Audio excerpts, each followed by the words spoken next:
Okay, hello and welcome to practice exam number 4. This lecture brought to you by me, Keegan Gold.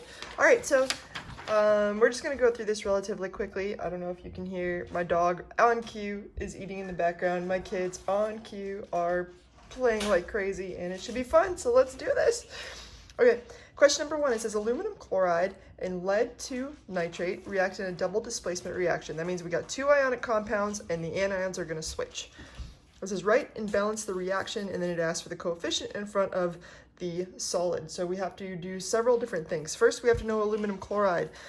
It is AlCl3. We have to know lead 2 nitrate would be PbNO3 and they're going to react in a double displacement reaction.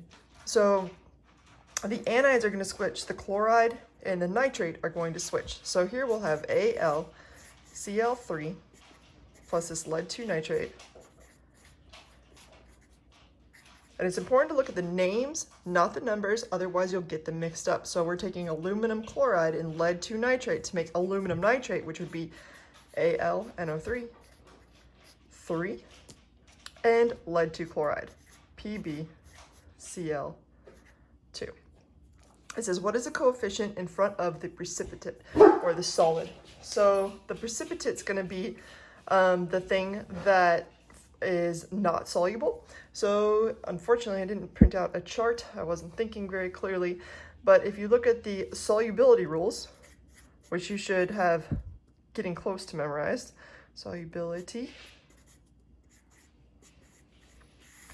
you will see that it says Cl negative is normally soluble, but it has an exception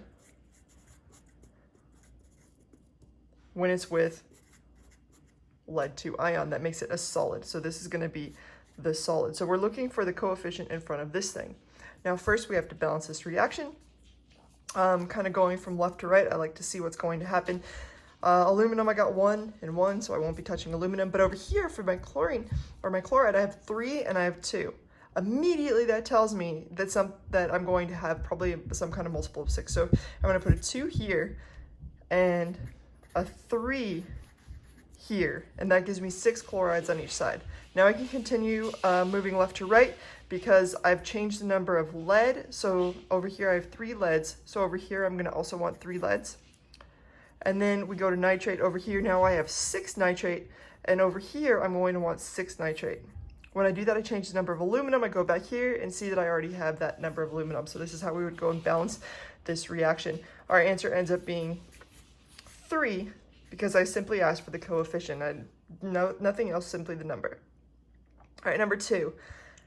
Heptanol combusts. It asks you to write a balanced reaction and figure out the coefficient in front of oxygen. Now, this is a combustion reaction with carbon and hydrogen, and we should have that memorized, that it's going to be whatever that thing is, in this case C7H16O. We'll be reacting with O2 to form CO2 and H2O. I want to preface this with this is about the most difficult balanced reaction question you're going to get. So if you can do this one, you ought to be feeling pretty good about yourself. All right, so once you have this done, and again, you need to memorize these, we're going to go ahead and do what I like to call chow it up. We'll chow it up. And we'll just balance the carbons and the hydrogens and the oxygen. Oxygen is always last because it's alone in this case. So, on our left, we have 7 carbons. On our right, we have 1. 7 divided by 1 is 7, so we put a 7 there. Then we move on to hydrogen. On our left, we have 16. On our right, we have 2. 16 divided by 2 is 8. So we put an 8 there. Yay! And an Amazon delivery. And then we move on to oxygen. Okay, on our left-hand side, we have 3, but they're split up. So if you remember our lecture where we discussed what to do, we don't do this side yet. We move on to the next side. Over here, we have 14 from the CO2, and we have 8 from the water, for a total of 22. So we have 22 oxygens on our right-hand side. On our left-hand side, we're like, what's going on? Well, we don't want to touch this. We don't want to affect the number of carbons or hydrogen, so we don't want to add a coefficient here.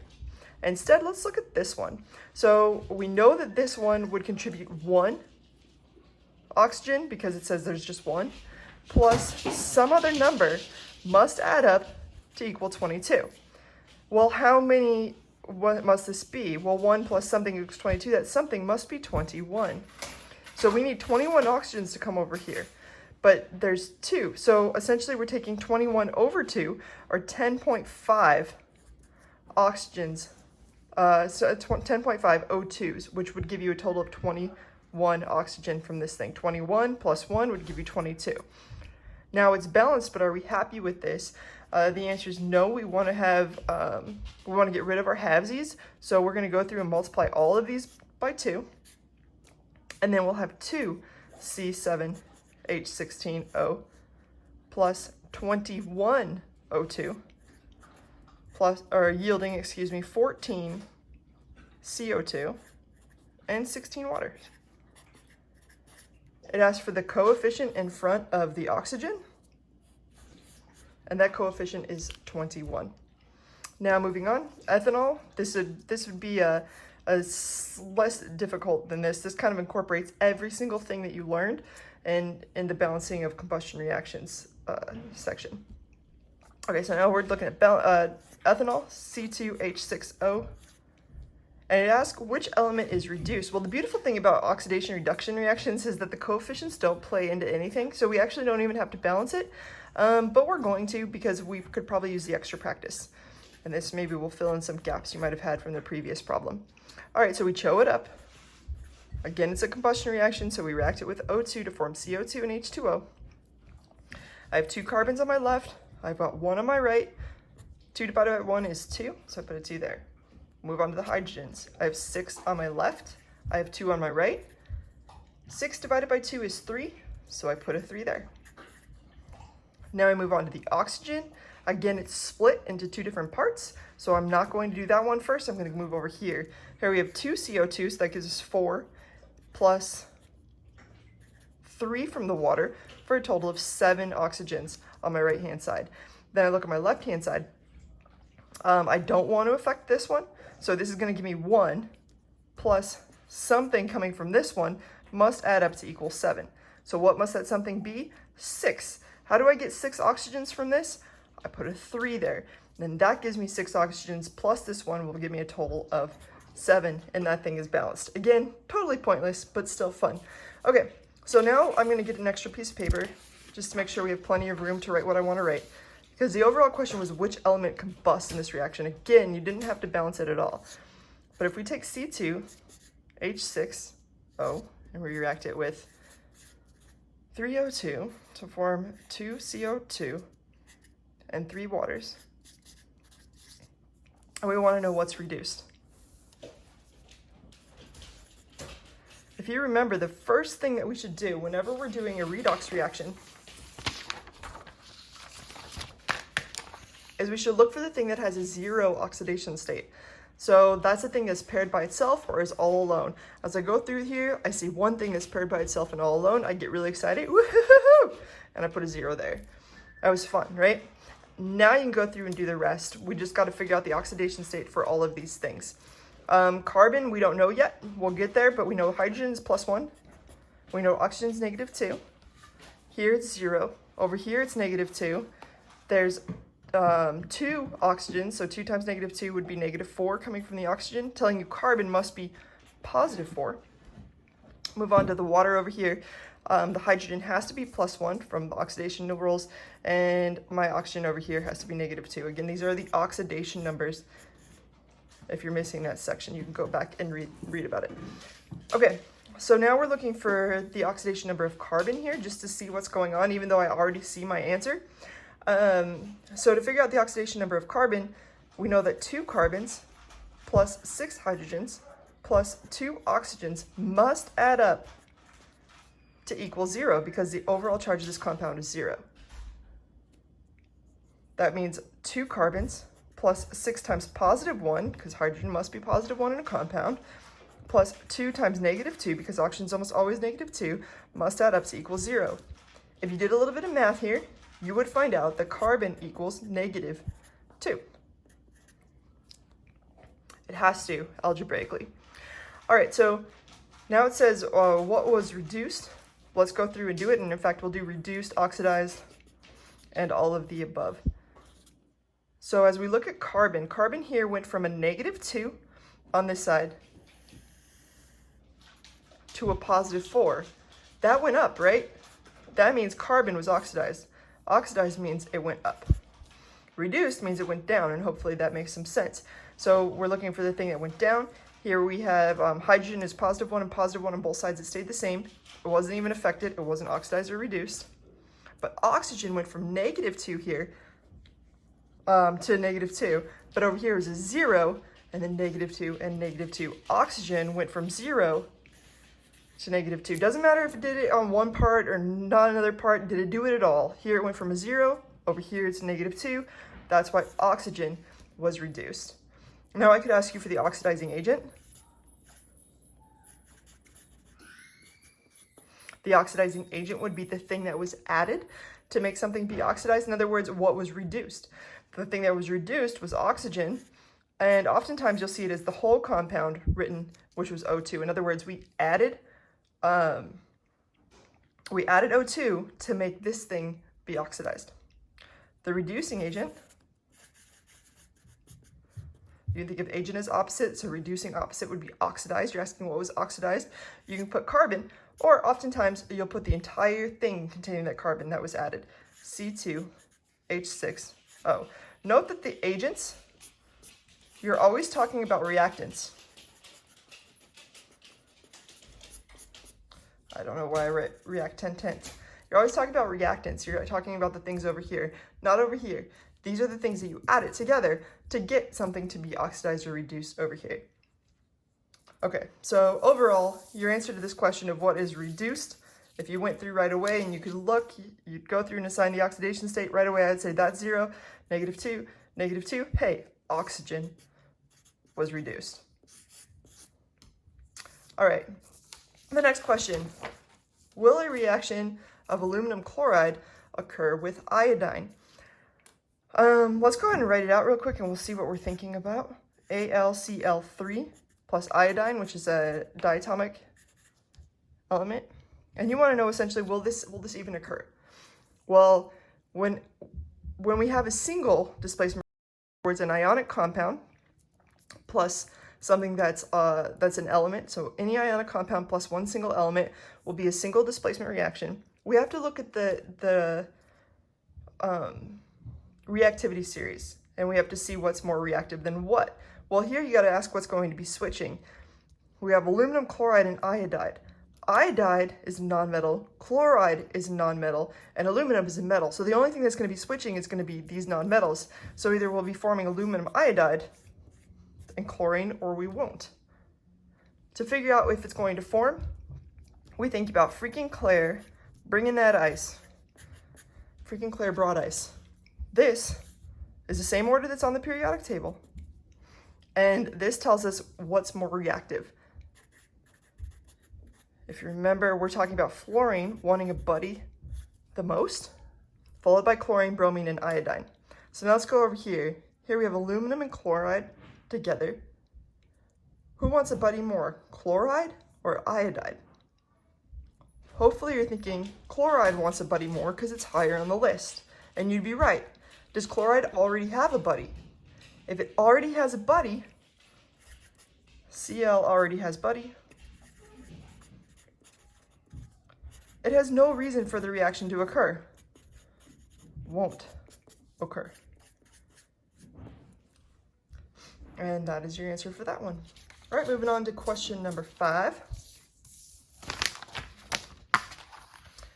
And another single displacement reaction between magnesium chloride and fluorine gas, which element is oxidized? Magnesium chloride would be MgCl2. Fluorine is a diatomic, so it would be this. And we're seeing what's going to be oxidized and what will actually be made. Well, one thing to think about, I'm actually going to write it out, or well, I guess it's kind of already written here. So magnesium chloride and fluorine will be the things that will switch places. So you'll get magnesium fluoride and chlorine. So if we draw out the reactants, or the products, excuse me, it'd be MgF2 plus Cl2, magnesium fluoride and chlorine.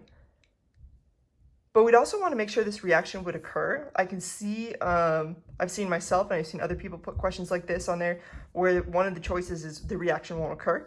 So we think about freaking Claire bringing that ice again. Sorry if there's any Claires listening to this.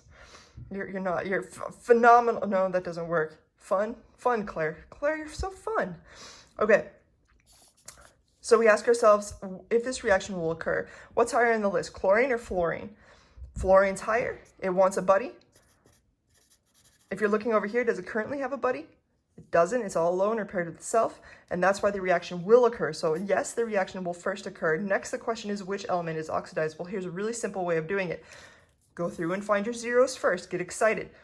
The zeros are going to be the things that are alone or paired with themselves. This one's alone or paired with itself. It's a 0. This one's alone or paired with itself. Woohoo! It's a 0. Now we can go do the other ones. Here, magnesium is going to be +2 because that's its charge and ionic compound. Same over here. And then chloride over here is going to be -1. Yes, there's 2 of them, but we remember we only write the oxidation number for 1 of them, and that's also -1. Now we can test it out. Magnesium didn't change. It's +2 on both sides. Chloride went from -1 to 0, and fluorine went from 0 to -1. So the question is which element is oxidized? That means which one went up? Well, chlorine went from negative to 0. If you have negative dollars in your bank account and suddenly you have 0, you made money. Chlorine was oxidized. And that would be your answer. Okay, so I went a little crazy and for some reason thought the next question, I don't know, was misworded. And it kind of is. This should actually say, what is the oxidation number of bromine? Because bromide is automatically assumed a -1. So bromine in a hypobromite ion. So hypobromite, hypo meaning less than a regular ite. So this would be Br just O with a negative charge. And again, we're looking for bromine, not bromide. Bromide is automatically assumed that it's Br negative, but bromine is the element bromine. Okay, so let's look through this. We know that oxygen is going to be -2. We don't know bromine, but we know bromine plus oxygen must add up to equal the overall charge of this thing, which is -1. So we have some kind of Br plus -2 equals -1. The only thing Br can be is +1, but let's go ahead and do this algebraically. We'll add 2 to both sides, and then we'll find out that Br equals +1, and +1 would be your answer. All right. A reaction of calcium hydroxide and hydrochloric acid will form calcium chloride and what? Okay, so calcium hydroxide, calcium's got a 2+ charge. Hydroxide's got a -1 charge, so calcium hydroxide would be that. It's reacting with hydrochloric acid, telling you hydro is coming from the periodic table, HCl. Each of these would be aqueous, and we're reacting to form what? Well, if you remember, this is an acid. Obviously, it says it's an acid. That means this guy with an OH minus is a base. This is an acid-base reaction. So here we have 2 OH minuses, and here we have 1 H plus. Remember that our products are going to form water and whatever you have left over.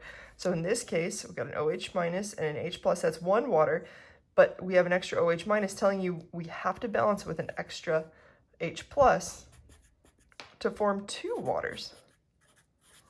And then whatever's left over. Well, what we have left over looks to be like a calcium and 2 chlorides, and that's really convenient because calcium chloride is CiCl2.